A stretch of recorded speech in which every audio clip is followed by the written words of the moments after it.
Assalamualaikum warahmatullahi wabarakatuh.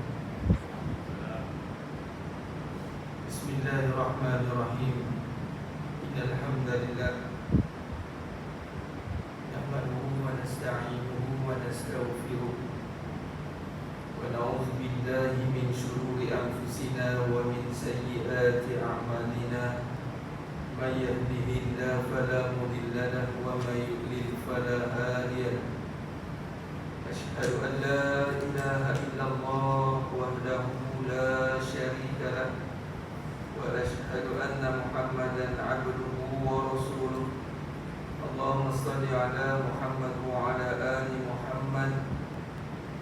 رب يسر ولا تعسر بتمم بالخير. رب اشرح لي صدري ويسر لي أمري واحلل عقدة من لساني يفقهوا قولي. اللهم افتح علينا حكمتك وانشر علينا من خزائن رحمتك يا أرحم الراحمين. والله الذي لا إله إلا هو عالم الغيب والشهادة هو الرحمن الرحيم. والله الذي لا إله إلا هو الملك القدوس السلام المهيمن العزيز الجبار المتكبر. سبحان الله عما يشركون. والله الخالق البارئ المصور له الأسماء الحسنى يسبح له ما في السماوات والأرض العزيز الحكيم ولا حول ولا قوة إلا بالله العلي العظيم ولا منجا من الله إلا إليه أما بعد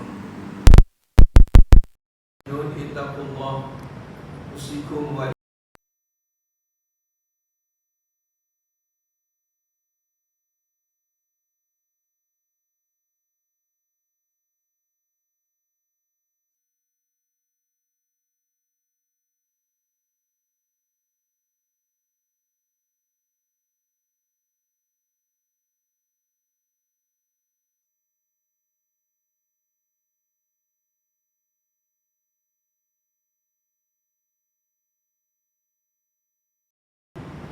hadirnya kita adalah dengan jemputan kepada Allah Taala.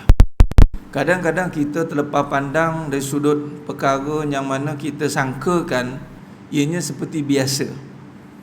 Namun ianya kalau kita kupas atau syarah dari sudut kebenaran, amalan untuk datang ke rumah Allah ini adalah satu amalan cukup besar nilainya di sisi Allah SWT, kerana datangnya dengan jemputan. Kat mana kita nak faham jemputan ni apabila kita kaitkan dengan Haramain, Makkatul Mukarramah, Madinatul Munawwarah. Nah, situ HQ. Kalau kita hari ni pergi umrah atau pergi haji tahun ni ke, pergi lagi alhamdulillah, yang mana pergi umrah, kita akan nampak jelas ianya jemputan daripada Allah. Malah ketika kita nak melaksanakan ibadah umrah yang niatnya, kemudian setelah kita miqat di Bir Ali ke kat mana ke, kemudian dalam kita ihram itu kita disunahkan untuk membaca zikir labbaik Allahumma labbaik labbaik la syarika lak labbaik, sehinggalah kita tahallul. Kalau kena bantainya, ada kadang tu dia umrah sampai pukul 1, 2 pagi ke 3 pagi ke, dia nak selesaikan umrah pukul 9 pagi. Kan lama panjang lah tu. Kalau pergi hanya ke haji pun sama. Bila masa yang panjang tu, labbaik Allahumma labbaik, itu zikir ulang banyak kali. Maka menyahut panggilan Allah Ta'ala, menyahut panggilan Allah Ta'ala, jemputan, aku sahut panggilanmu. Satu. Yang keduanya, apabila kita boleh datang ke masjid ni saya selalu ulang ni sebab ianya ada satu perkara yang asing sebenarnya. Kalau kita lihat yang orang kata apa, frontliner yang masih bertahan duduk datang masjid, inilah frontliner, line up utama dia panggil. Datang masjid ni, kalau kita lihat Nabi SAW nak dapat syariat masjid ke masjid ni, Nabi kena melalui satu fasa yang cukup sukar, kena melalui tahun duka dan setapa. Kemudian Allah panggil Nabi, dinamakan Isra, daripada rumah ke Masjidil Haram ilal Masjidil Aqsa, kemudian daripada Masjidil Aqsa kembali ke Masjidil Haram. Cuba lihat, kemudian daripada Masjidil Haram di Mekah, kemudian Allah syariatkan hijrah, maka Nabi juga pergi ke membina Masjid Quba, kemudian Masjid Nabawi. Maka jelas menunjukkan kerana perik jerih Nabi SAW, penat Nabi SAW, kita boleh datang masjid lagi.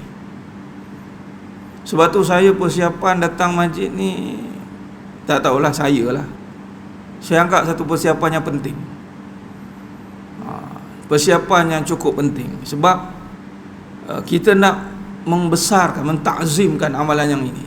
Sebab kalau kita kait lagi, contoh tuan-tuan sedang jemaah Allah Ta'ala, Nabi Sulaiman alaihissalam, kalau kita baca sirah nubuwah, sirah kenabian, terkenal dengan kisah Nabi Sulaiman alaihissalam yang memerintah, ada pemerintahan yang besar lah, boleh bercakap dengan binatang secara jelas, boleh kawal angin, jin ifrit, staf Nabi, jin, syaitan kerja dengan Nabi.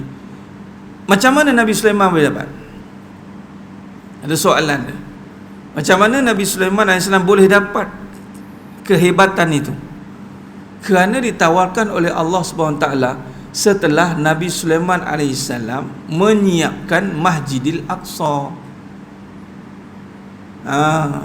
Setelah Nabi Sulaiman alaihissalam mendirikan Masjidil Aqsa, Allah perintah, Allah bagi tahu kat Nabi Sulaiman, minta apa nak? Itu datang surah As-Sad ayat 35. Rabbighfirli wahabli mulk.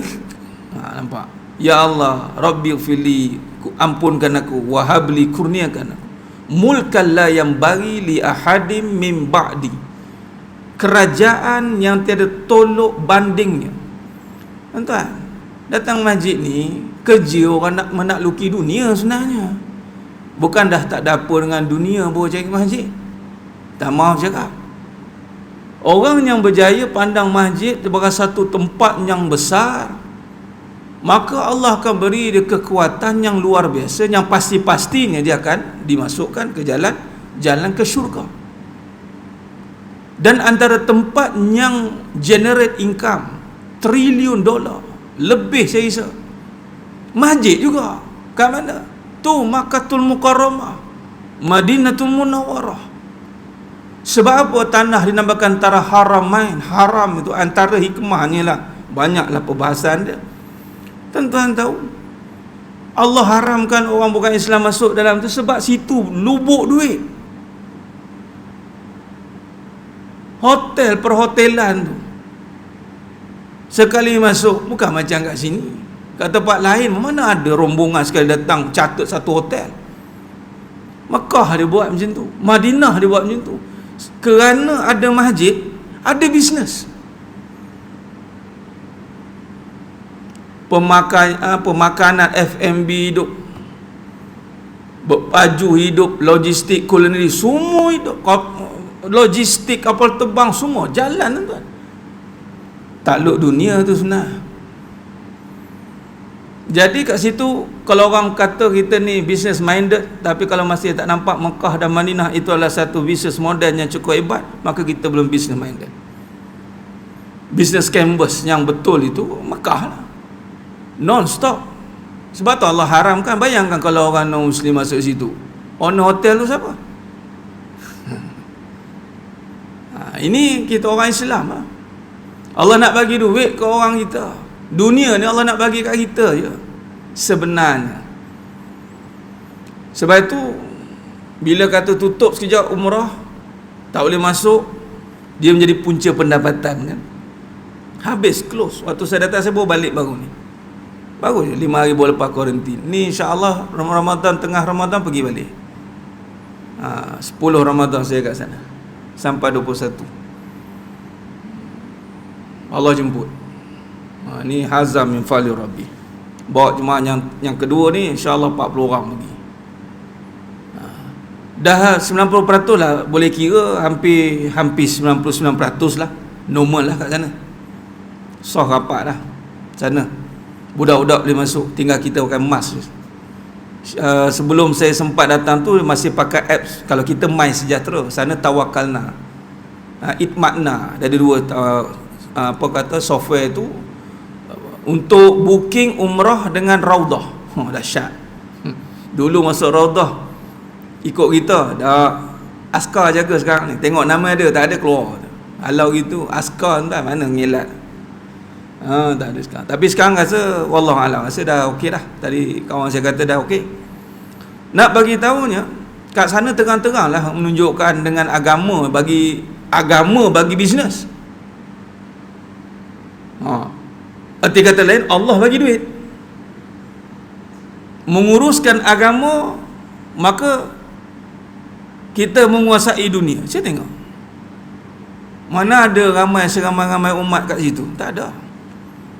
Jadi saya sering kali ulang, saya balik pada tanah suci ni, kita dapat balik tenaga, momentum kita. Dan saya seru juga kepada mana yang ada bisnes-bisnes, saya cakap, jadikan dia annual meeting kat sana. Jumpa, datang HQ, supaya kita nampak betapa main agenda umat Islam tu masjid. Sebab tu bisnes semua dekat dengan masjid. Solat, azan, tutup. Tak tutup sita, sana apply benda tu. Sini mungkin susah, tapi kalau mana-mana business owner boleh apply lah. Sebab waktu urus niaga atas owner kan, waktu urus niaga atas kita kan. Maknanya mana-mana ada business owner, restoran ke apa ke, bubuh lah waktu urus niaga ikut waktu solat. Boleh je. Mekah Madinah tu sebab ikut waktu solat tu. Maintain sampai sekarang kan. Maintain. Dan bisnes tak jatuh. Walaupun sekejap tak ada, bukan jatuh, tak ada orang, tu saja. Datang sekarang ni rasa satu trip berapa flight dah keluar ni. Masya Allah. Masa saya turun tu, sekali turun dekat 600 orang turun. Bayangkan, dah ramai dah kat sana. Baik. Jadi sedang jemaahnya ta'ala, di sini juga ada kaitan dengan perbahasan kita, sambungan kita perbahasan ni. Jangan salah meletak sifat. Melihat kehidupan biar dengan sifat kekuasaan Allah Ta'ala. Dalam bab perbincangan hakikat kehidupan ini, kita mendalami soal perbahasan kehidupan bersandarkan agama. Sebab kehidupan ni sedang jemaah yang muliakan Allah Ta'ala boleh dibincangkan mengikut keadaan kita. Kehidupan saja ikut pengalaman kita.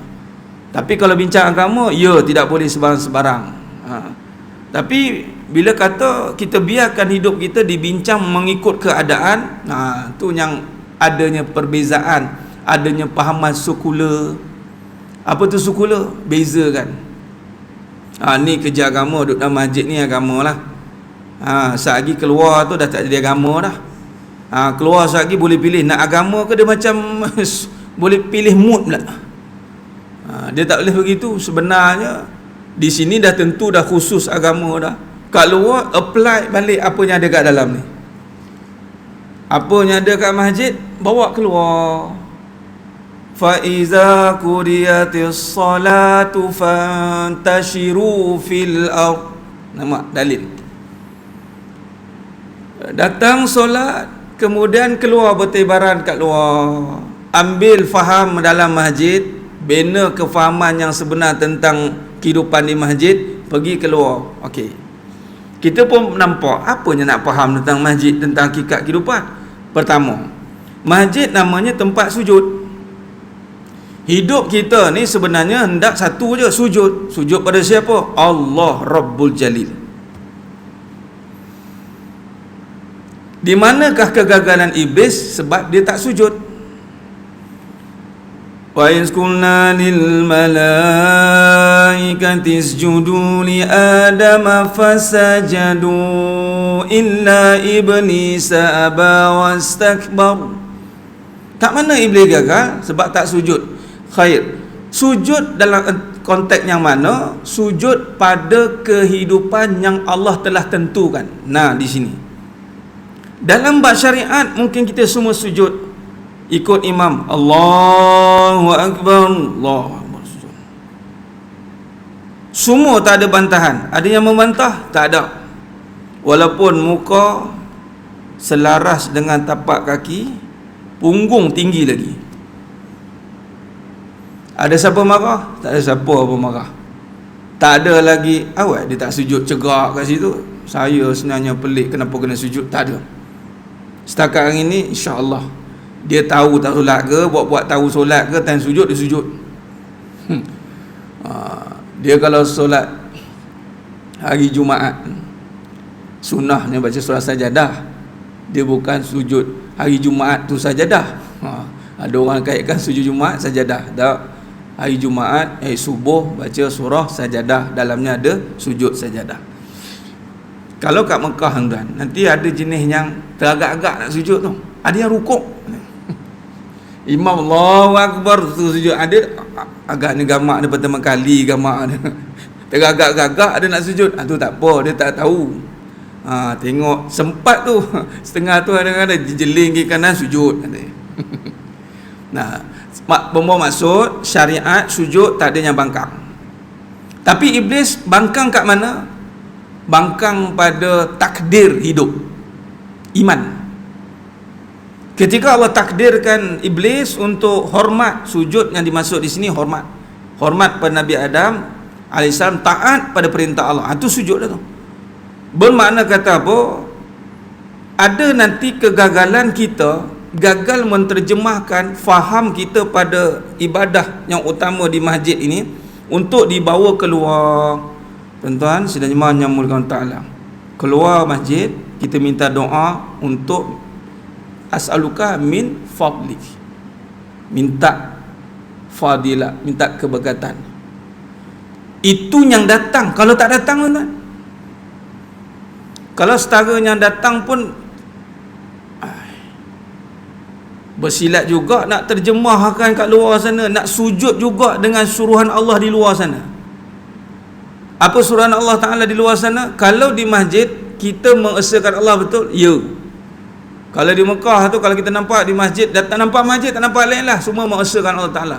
Kalau di masjid mengesakan Allah Ta'ala, sebab dikaitkan tentang solat dan riak, maka masjid sinonim, simbolnya solat. Solat simbolnya mesti ikhlas. Baik, bermaksud di luar sana pun kena ikhlas. Kalau di dalam sini pun kita boleh tak kira orang, kita solat, tak kisahlah orang puji tak puji ke apa, kita pun solat. Kat luar sana pun sama. Ini kata bila kita memahami kehidupan dengan sifat kefahaman yang benar bersandarkan agama. Maka di situ dalam perbahasan yang lepas kita meletakkan bahawa bagaimana kegagalan setengah hanya itu bila gagal melihat kebenaran. Melihat kebenaran bermaksud apa? Melihat kebesaran Allah. Bila sebut kebenaran, tuan-tuan terus faham kebesaran Allah. Sebab yang benar hanya kebesaran Allah. Allah yang berkuasa. Itu kebenaran. Wa tawassaw bil haqq, berpesan-pesan dengan kebenaran bermaksud berpesan-pesan dengan kebesaran Allah. Ini agenda utama Islam. Nabi SAW itu diutuskan tiada hanya semata-mata untuk mengesakan Allah Ta'ala. Kemudian bila Allah telah diesakan, telah disampaikan dengan baik bahawa hanya Allah Ta'ala saja yang berkuasa atas segala-galanya, maka disitulah datangnya syariat yang dilakukan dengan sejahtera. Kita bincang dah bulan lepas. Islam ni bermaksud sejahteranya diri dia melakukan amalan yang dah disyariatkan dengan berlapang dada. Dia dah tak tanya lagi dah. Contoh, solat pun susah juga.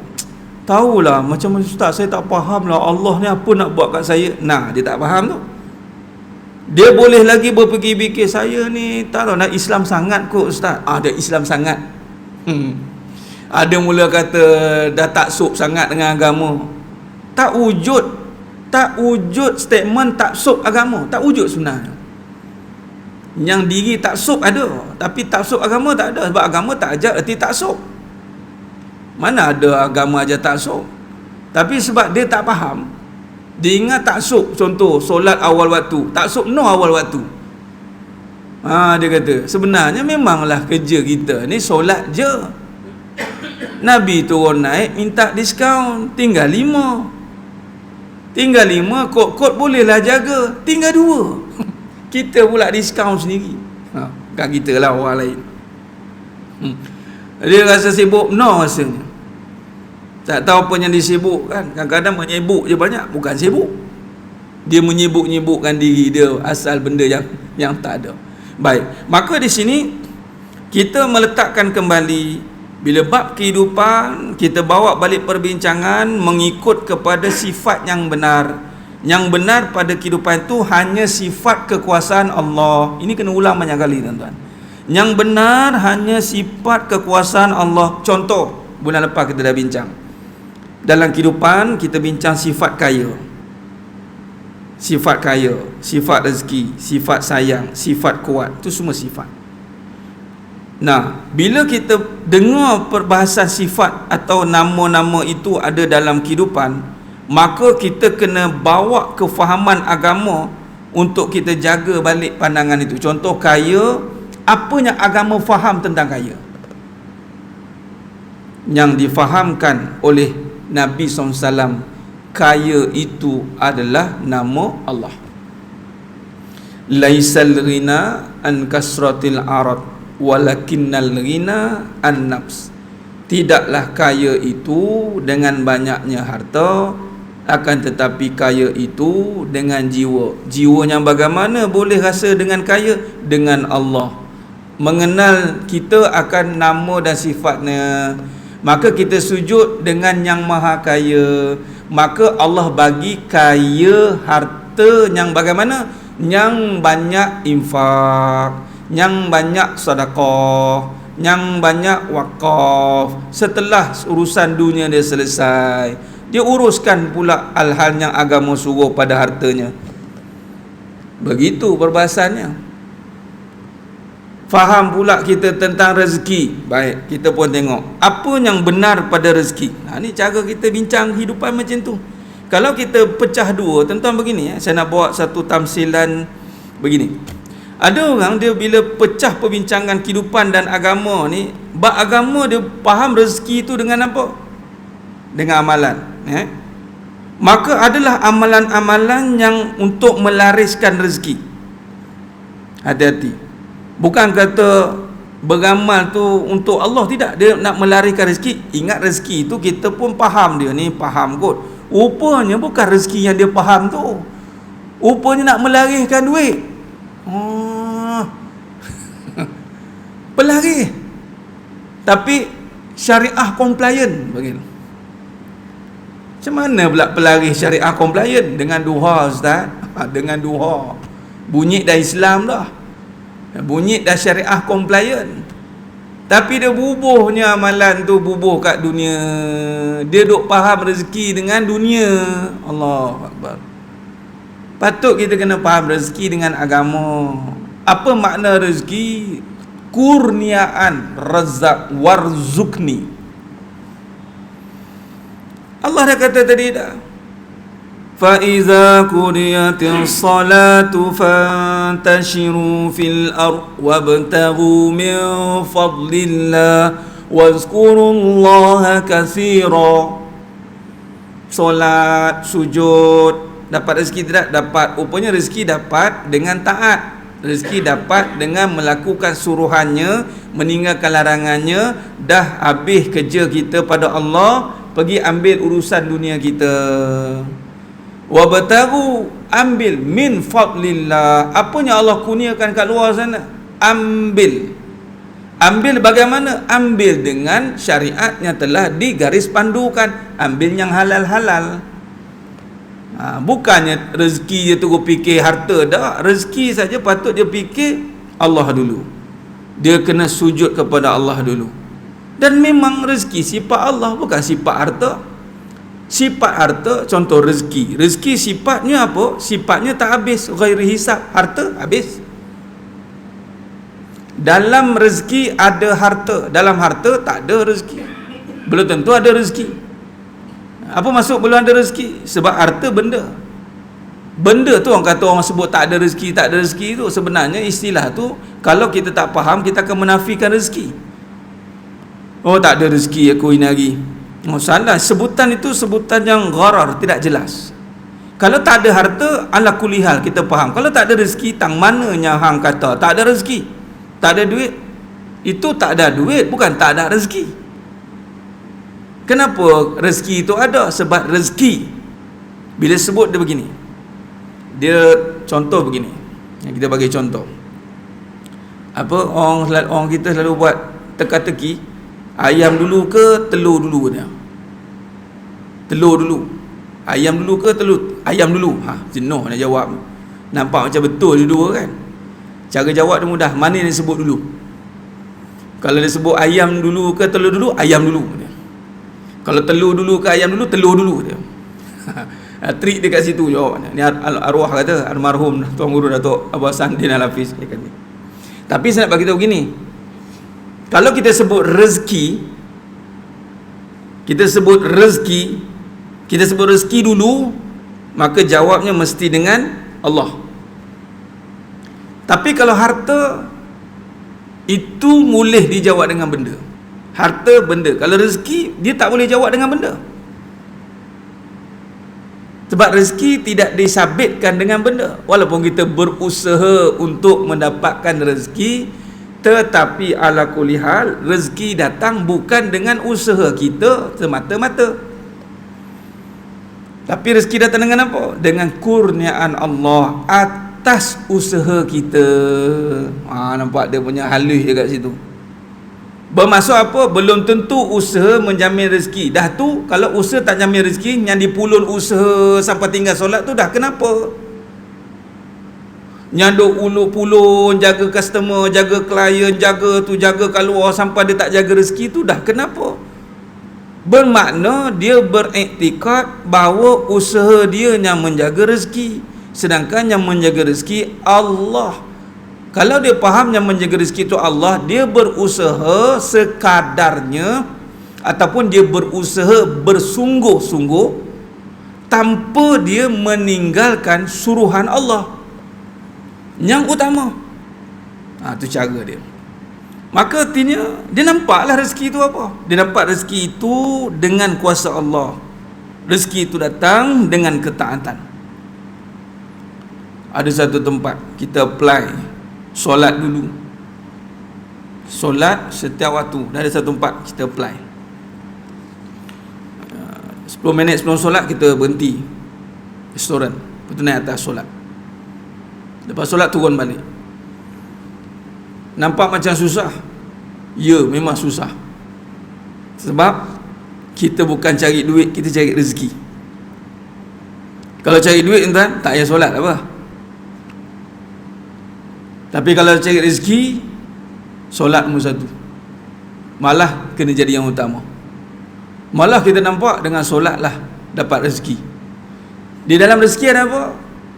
Di sini dalam rezeki yang besar, maka adanya harta. Bila adanya harta yang Allah rezekikan, maka harta itu menjadi asbab dapat pahala rezeki lagi. Rezeki yang kedua malah yang menjadi manfaat bagi kita adalah apabila rezeki itu berubah menjadi pahala. Ada rezeki, Allah kurniakan rezeki. Setiap kurniaan yang ada kita ada tu rezeki. Anak rezeki, isteri rezeki, harta semua rezeki.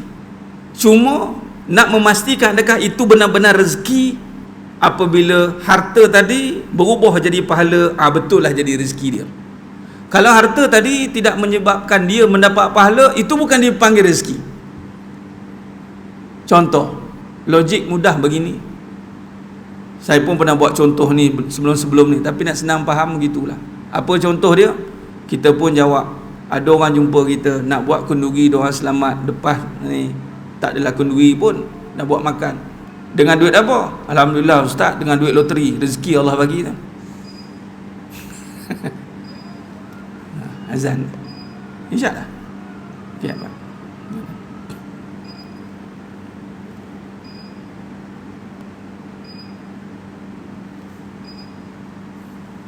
Allahu Akbar, Allahu Akbar.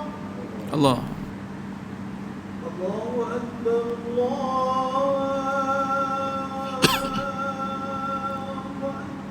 Allah.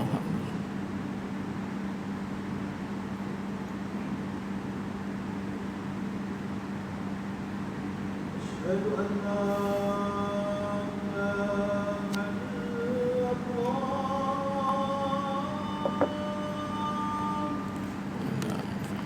Asyhadu an la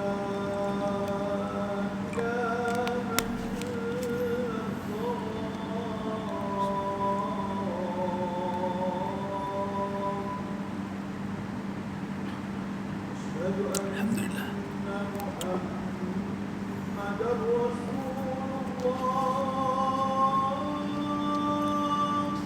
Asyhadu anna Muhammadar Rasulullah.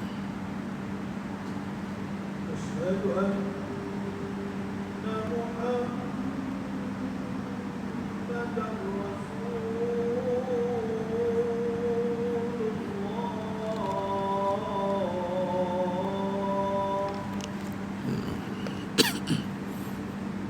Hayya 'alas salat.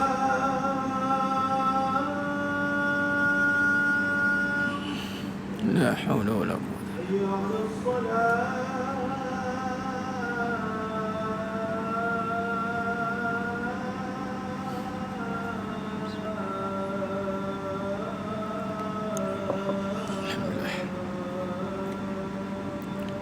La haula wala quwwata illa billah. Hayya 'alal falah.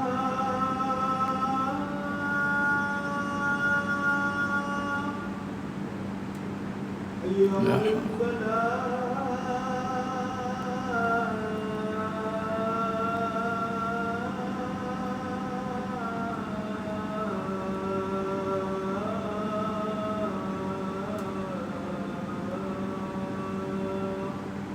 Ya. الله أكبر الله أكبر Allah. لا إله إلا الله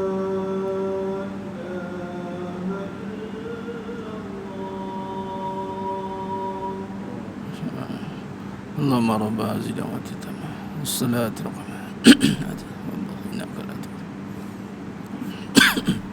Allahumma salli ala Muhammad wa ala ali Muhammad. Sedang jemaahnya mulia kawan tanah. Khair, kita sambung, kita buat kesimpulan. Baik. Maka seperti itulah contohnya tadi. Kita takkanlah nisbahkan, kita sabitkan rezeki itu dengan perkara yang haram.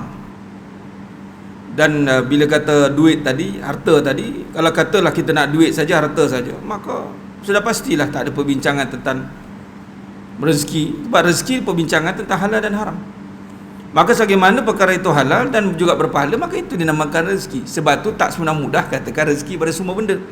Satu, keduanya tidaklah boleh katakan rezeki itu tiada, sebab rezeki itu bersifat kekal dulu, kini dan selama-lamanya. Sebagai contoh tuan-tuan malam ni semua ni, ini semua cari rezeki malam ni. Sebab apa? Sebab pahala. Dan sudah pasti dengan pahala Allah convert, Allah boleh tukar asbab mendapat segala keperluan dunia kita. Apa dia dengan pahala yang Allah berikan itu, maka Allah kurniakan harta yang berkat. Itu namanya keberkatan-keberkatan tu.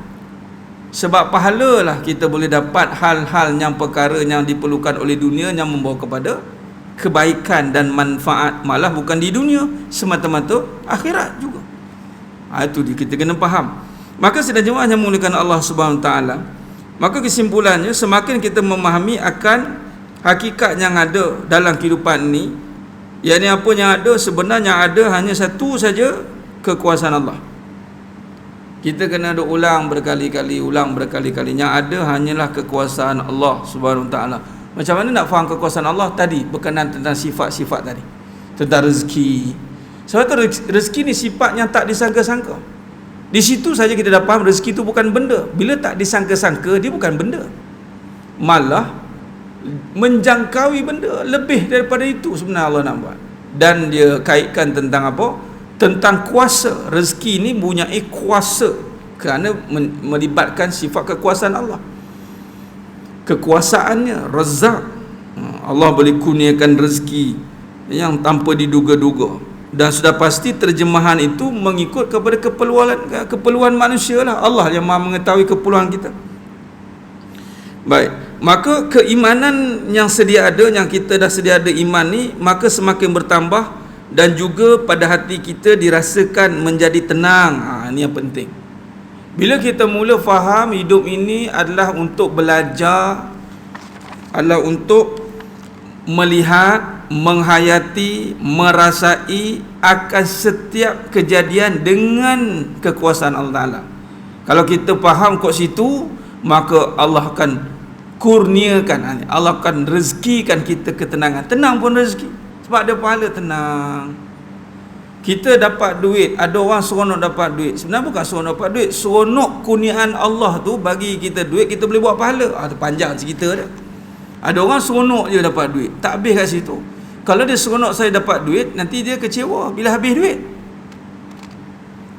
Sebab memang duit sifatnya cik semua.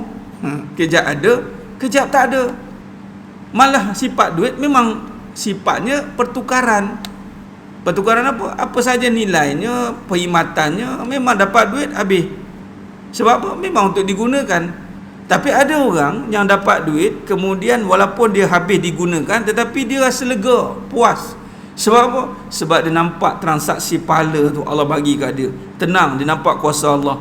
Dan Allah bukakan hijab, nampak bertambah-tambah pula rezeki yang ada dari sudut kebaikan dan harta yang Allah kurniakan. Makin dia buat baik, makin dia gunakan di jalan Allah, makin Allah bayar lagi lipat kali ganda. Lagi dia nampak, Ya Rabbi, kuasamu ya Allah. Kuasamu ya Allah. Jadi ini kita kena selalu ulang sebagai satu panduan dan peringatan bagi diri kita dan ahli keluarga kita semua. Sebab bila manusia itu gagal menghayati, melihat, merasai kekuasaan Allah Ta'ala dalam kehidupan, maka terhijablah dia dengan kekuasaan Allah, maka dia akan terperangkap dalam kebendaan. Lalu kebendaan inilah yang akan memberikan, dipanggil tekanan yang di luar kawalan. Kebendaan, contoh tuan-tuan, yang kesimpulan penutup.